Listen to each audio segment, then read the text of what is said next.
In this video, I'll show you how to adjust inventory quantity in QuickBooks Online. So this is perfect when you need to fix stock levels due to loss, damage, or manual counting.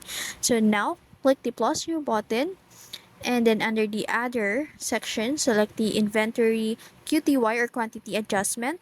And then from here, choose the inventory adjustment account. Usually, it's inventory shrinkage. So enter the adjustment date in here, and then you can select for the product or search for the product or item you want to update. So you'll see the current quantity on hand in here under the new quantity.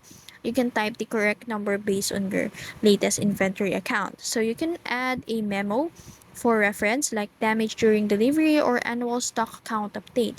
So once everything looks good, you can click the save and close button, and this change will now reflect in your inventory and reports.